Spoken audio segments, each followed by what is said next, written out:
Don't forget to subscribe and leave a comment on this video saying I subscribed. Let's get into it.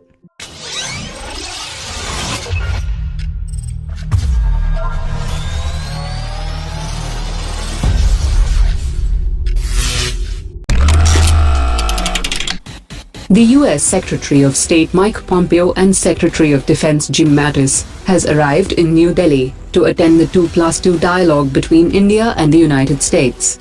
Terming the 2+2 dialogue between India and the United States as a historic dialogue, the Indian External Affairs Minister also announced the signing of the Communications Compatibility and Security Agreement between the two countries.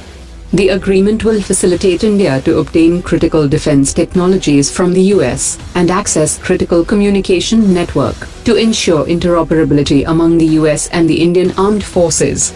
The meeting also witnessed the conclusion of a memorandum of intent between the US Defense Innovation Unit and the Indian Defense Innovation Organization.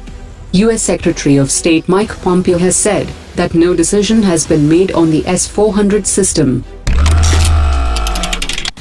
On the sidelines of the 2+2 dialogue, India and the US have decided to hold massive tri-service military exercises involving their armies, navies and air forces. The 2+2 dialogue was held between the foreign and defense ministers of both the countries, and India and the US have also agreed to cross-post military officers between the US Navy's Central Command and the Indian Naval Western Command. The US military is in process of initiating a futuristic new helicopter program, and it plans to develop a family of helicopters which will go on to serve their forces from 2030 onwards, and the US is interested to partner India in the futuristic helicopter program. The US wants India to be a part of this program, considering that India will have a massive requirement to replace its medium lift category helicopters of its forces in the future. The future vertical lift aircraft presently is going through technology demonstration phase, and the program is likely to benefit India and its public-private sector companies. The Indian Army Chief has said that the Indian Army had issued a tender to procure 6.50 lakh rifles with brand new specifications, seeking a 7.62 by 39 mm rifle, and the decision to lower the specifications is expected to save around 6,000 crore rupees.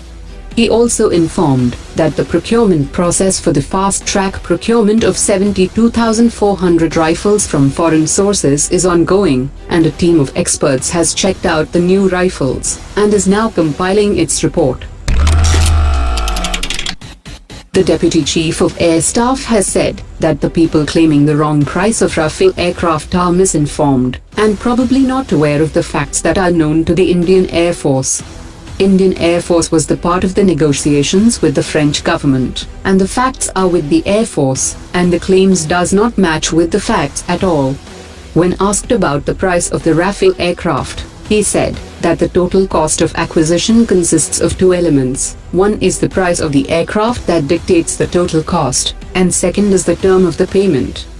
The prices have gone down, and if you look at the total cost of acquisition, the prices are lower as much as 40%, which is a substantial amount. So all these allegations about prices have gone up are all baseless and false.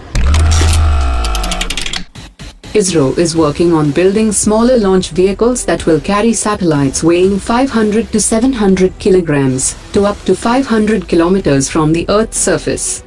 The small launch vehicle will be different from the Polar Satellite Launch Vehicle, and it will take only 72 hours for integration.